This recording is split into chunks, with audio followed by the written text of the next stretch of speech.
The nation of India has finally reached the pinnacle of MMA, with Arjan Bhullar ascending to the heavyweight throne at one championship at one Dangal. India continues the trend of international champions being crowned in MMA, surprising everyone by testing free agency and leaving the UFC for one championship. Arjun Bhullar started on his path of putting India on the map and claiming the nation's maiden MMA World Championship. After debuting and putting on a clinic with his patented Indian War Mace against Mauro Chiarelli, he went on to face the heavyweight champion and the people's favorite, Brandon Vera. This was the final step in his plan to hashtag 1 billion strong, putting away the veteran champion with ease while showcasing all of his skill set. Bhullar had finally claimed his spot in MMA history. And guess what? I got to sit down with him and catch up and ask him about everything that had transpired and his emotions and all of that. Welcome, everybody. I am joined by the inaugural Indian MMA heavyweight champion of the world, Arjan Bhullar. But first, let me give you the proper introduction.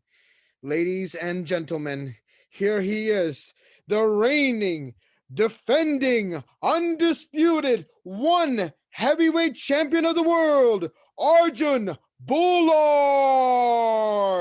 How we doing?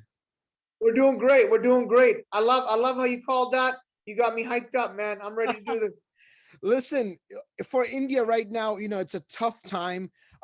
Things are very serious in India with COVID going on. You gave the people of India something to smile about in a very tumultuous time.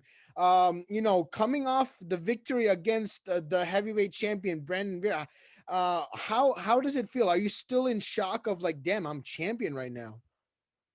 No, we planned for it, and it happened exactly how we planned. So I'm not in shock, but I just feel blessed that it worked out that way, and very happy, and those are mainly the feelings. Not shock, not we planned for it. It happened exactly how we wanted. Right. So listen, coming into this fight, Brandon Vera, no one's been able to figure him out, but he was getting up there in age, and it was just a matter of time before the right opponent came by with the right style and the right combinations to finish out Brandon Vera, and you were there. Looking into this, you taken over a pretty popular division in the one championship. Looking at the landscape right now, do you see like who you could see fighting next? Yeah, I mean, like I called out Kang Ji-won. He's young, he's undefeated. There were talks of me and Amir Ali Akbari fighting, but he just KO'd him inside a round, Yeah. and his teammate within the same month. So I think he's hot, and I think he's the one that makes sense until the rest of the division sort of shakes out. All right, listen, in your post-fight call-out, you got one of the TNT partners involved, AEW. Listen, Cody Rhodes, Tony Khan, they've been doing great things with AEW, but I also know that you're really good friends with Jinder Mahal. So did you get in touch with him right after you won the belt? Well, we stay in touch, and that wasn't something that was a surprise. Behind the scenes, we've been talking for a while and planning for that.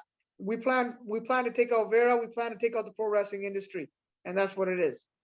Listen, not also are you from India, you're also from Canada, right? You're from Vancouver, British Columbia. It's great seeing another Canadian, also being champion. How was it receiving the ovations from the Canadian side of the fans? It's been amazing. Canada is where I'm born and raised. I represented the Maple Leaf for many years. But there was a special opportunity here, and the opportunity was to represent the homeland. Because although I'm born here, my blood is Indian, and that's where my family comes from. And how I made that decision was pretty simple. We got GSP here. We had Carlos Newton here. We've had gyms and access. Everyone in Canada, it's possible. You want to do it? No problem. Back home in the homeland, not so much. This gives them hope. This gives them, it's possible now. Right. And if you can do that for people that's a huge thing. Everyone in Canada, you can do anything you want. You need to apply yourself. You don't have that same opportunity back home, and that's what I wanted to do for that. Yeah, you're right about that. The Indian community isn't stereotyped to be athletically dominant in any sport, right? Any like, even us, like the stereotype for when I used to go play basketball was you catch the ball, you shoot, that's it. You don't do anything else, right? But you're out here breaking the stereotype. Another thing that, me coming from an Indian background wanting to know was being a fighter, especially in the Indian community. How did you put that towards your parents? Because listen, conservative parents, especially Indian parents, they'll be like, you want to be a fighter? You want to go beat somebody up? What are you doing? Like, that's the mentality there.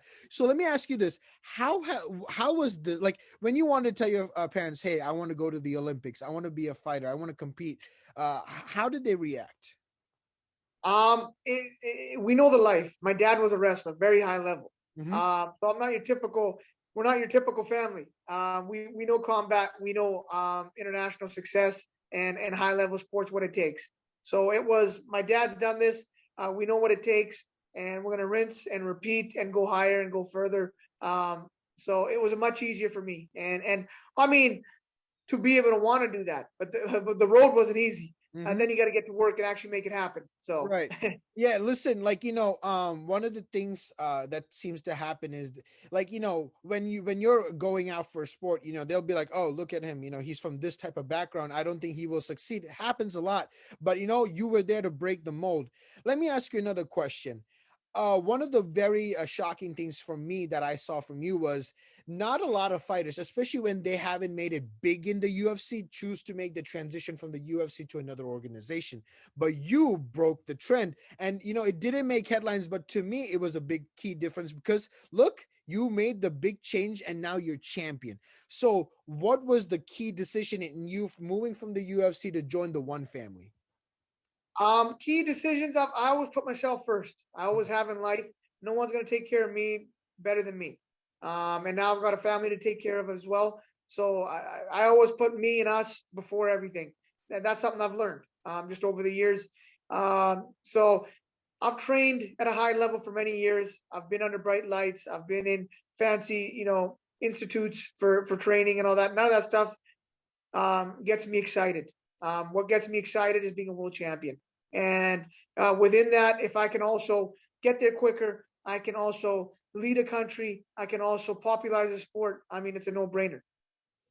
All right. Well, you know what, Arjun? So far, the chapter has just begun to write for your career and your reign as heavyweight champion. I can't wait to see what goes on. Once again, I want to thank you so much for joining us for within this brief time that you had with us. Listen, all I can expect are knockouts and submission wins from the new Indian heavyweight champion. So good luck, and I hope to see so much from you. And best of luck from the Overtime Heroics MMA family. Thank you. Appreciate it. All right. Thank you so much.